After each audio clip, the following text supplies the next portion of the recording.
Now, today, we're going to talk about Alabama.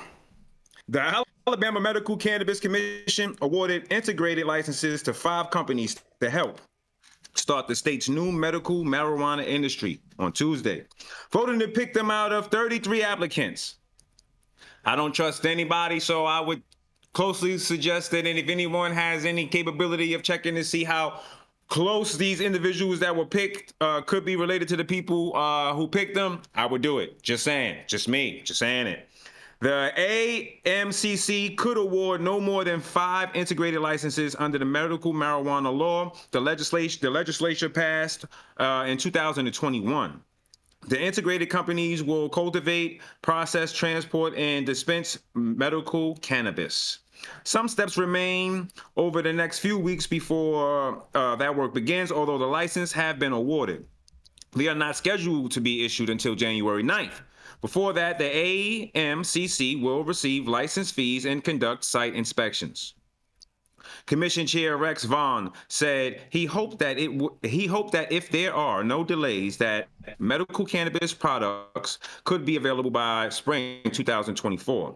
The next 2 weeks we'll have to investigate staff that will go and look at facilities. Vaughn said they'll do on-site inspections to make sure that the facility is up to par with what they've been portrayed to be, so they can move forward. When we indeed issued a license at the end of December and into January, companies that were awarded licenses today were Trulieve, Alabama, Inc., Sustainable Alabama, LLC, Wagon Trail Med Serve, LLC, Flowerwood Medical Cannabis, LLC, and Specialty Medical Products of Alabama, LLC. 9 of the 12 voting members of the AMCC took part in Tuesday's vote at the Alabama State House. The AMCC has heard public presentations for the applications last week. Ray French, the CEO and co-founder of Specialty Medical Products of Marijuana, said his company already has experience producing gummies and CBD and is ready to begin making the new products. Specialty medical products were passed over on 2 previous rounds of licensing awards that the AMCC later withdrew. We're so proud on behalf of the commission for taking the time to actually get to know the applicants and really consider this. Friend, I am so proud and everyone that's worked so hard, and also for the other people that were awarded. We're looking forward to helping build an industry here in Alabama. French said Specialty Medical Products would have dispensaries in Montgomery, Troy, Opelika, Foley, and Bayou, I don't know how to pronounce that, Bayou La Battery. The law requires the AMCC to award. Whoa. You lose it? Sorry, y'all. You lose it? Yeah, just the tablet just told me to flip it over. Oh boy. I kind of did. Hold on. All right. Well, I mean, the main point of this story, Tony, is that Trulieve got a social equity license issued to them in Alabama. Is this all part of the Just Buy Weed from Women campaign? No, don't stop that. Stop that. I'm serious. Stop that. I'm serious. Don't I'm serious. give it that. How I'm dare serious. you? We're not good. No. You don't want to go down that. I mean, I'm mad I put that on the soundboard. They promote it. That's great usage. All right. Ain't gonna lie. I don't know that I've ever Trulieve, seen these work out when you cap the numbers, whether it's merit, lottery, some combination of them. They just don't seem to work out. And, I'm always suspicious someone's palms getting greased here to get them in a position. Well, Dale, going back to your story how does Kim Rivers qualify for social equity in Alabama, you guys? Yeah, I'm just confused. How'd this happen? Well, Dale. Yeah, well, Dale, going back to your story from last week, it seems like the state did not want that smoke, and they ended up giving them back the license that they took from them. Well, it hasn't finished yet, and if this is the same group that we talked about last week, that was a bunch of knuckleheads running around. They had no idea. They kept changing their mind, changing the rules, moving the goal line. You cannot do this kind of shit, and you end up in court fighting over stuff. And my philosophy is make your criteria of what you've got to do to be able to operate and run one of these businesses. Don't put numbers on it.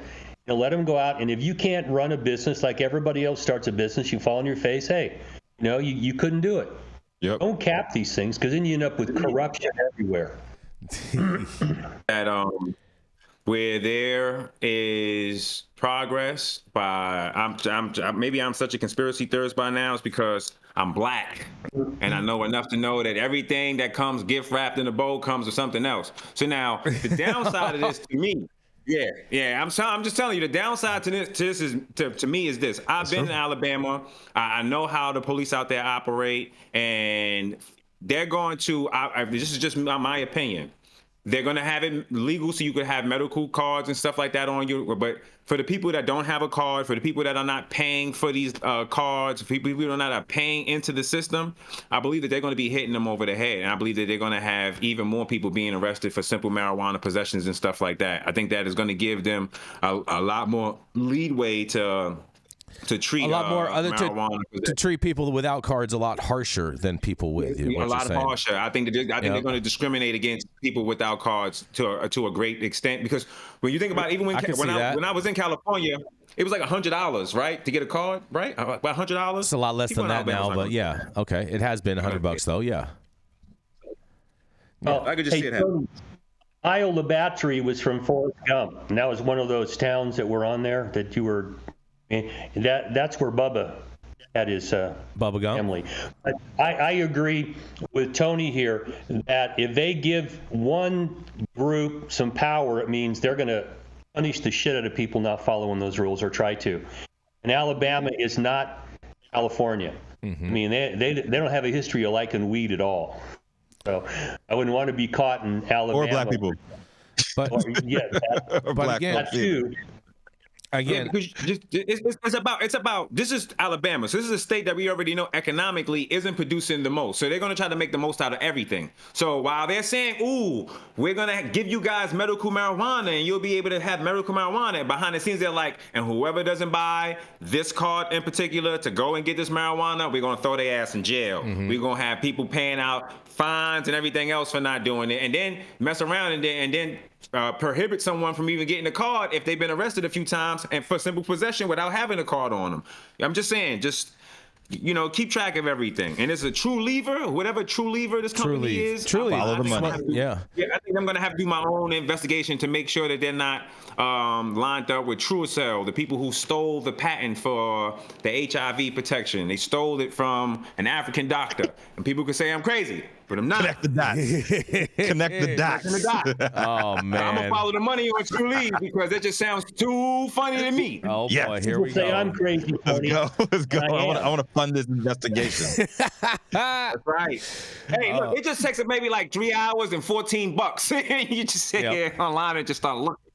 Now, Rochelle, I got a question. So I don't understand how Trulieve qualified for a social equity application without having a social equity applicant. And there's been some chatter in there saying that Robert Delicioso has been working with Trulieve, and so they're saying that they may have been their social equity applicant. What do you think about that? Yeah, aren't they launching his brand in Florida? So that would make sense. You think that would make sense?